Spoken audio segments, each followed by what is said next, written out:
Happy birthday, Karen. Thanks, Joy. You don't sound too happy. Did Ben forget your birthday again? No, he didn't. He forgot our wedding anniversary, but he's never forgotten my birthday. So what's the problem? Well, he bought me this really expensive present. It's a diamond ring. Wow! What's the problem with that? Don't you like it? It's beautiful, but it must have cost a fortune. And we had an agreement. You see, we're saving up to buy a new car.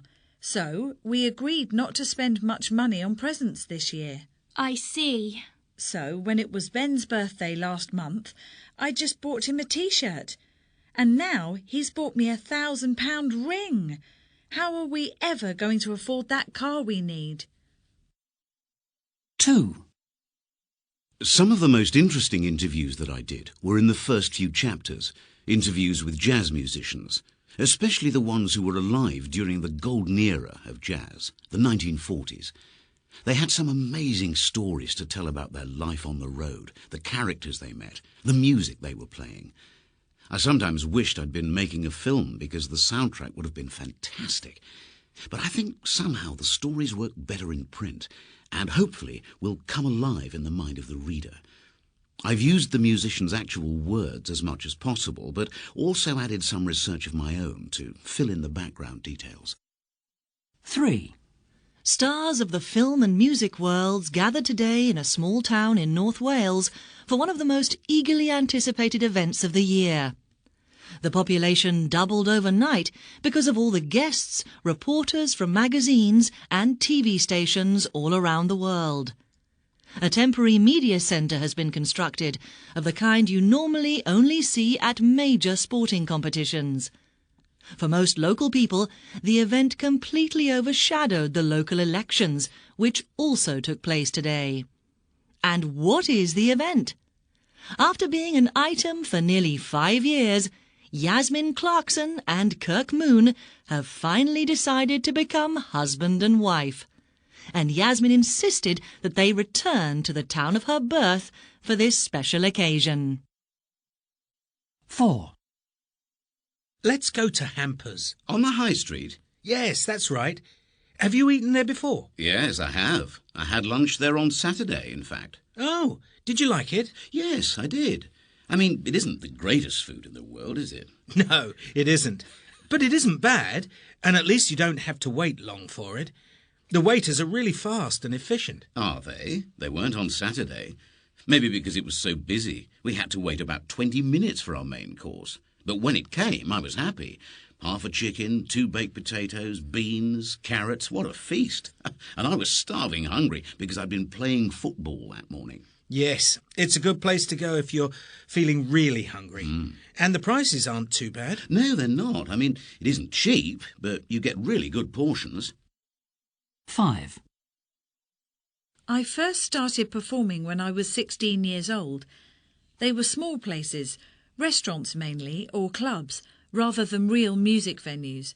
The audience weren't really there for the music, and that was a strange experience for me, because even though I was quite a shy girl in every other way, as soon as I was on stage singing, I wanted everybody to pay attention. So I really didn't like the fact that everybody carried on their conversations while I was singing. I mean, of course, rationally, I understood why it was happening, but I couldn't help the fact that it made me angry. I wanted to shout at them, "Stop talking! Listen! I'm brilliant! Why can't you understand that?" I was only 16. 6. I don't get on badly with my family. I mean, we argue from time to time. All families do, don't they? I have the most disagreements with my dad over silly things like not locking the garage door. He gets quite annoyed with me, but not for long. We usually end up laughing about it later. That's the thing about our family. We like a good laugh. My mum and I often share a joke. My sister wants to be a comedy actress, in fact, but I don't think she's got much chance. She's got a good face for comedy, but I don't think she's great at acting. 7. Do you know why you're here? Yes, I do. Good. So you won't mind telling me where you were going when you were spotted last night at around 10 o'clock. I was going to meet some friends outside the park. Which park? The one on Western Lane. Ah, yes.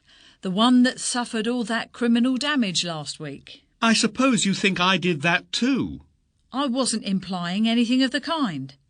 So, why were you meeting your friends? They wanted to see my new mobile phone that I'd got from town that day. And before you ask, I did pay for it. I've even got the receipt. Would you like to see it? I'm not interested in mobiles, Brian. I'm interested in jewellery. The jewellery and other personal possessions that were stolen from 34 Western Lane. It wasn't me. 8.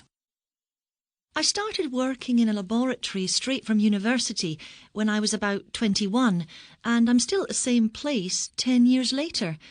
We do research into new treatments for tropical diseases. I really love it. There's a great team spirit, and I get on really well with all my colleagues. They're all intelligent, interesting people. The work itself is difficult, but that's part of the attraction, knowing that I'm using my brain. I'd hate to do a job where I felt bored or under-challenged. And for me, the most important thing about my work, the aspect which gives me the most satisfaction, is the thought that one day I might help to discover something significant, something that really changes the world and makes people's lives better. The research we're doing here really matters.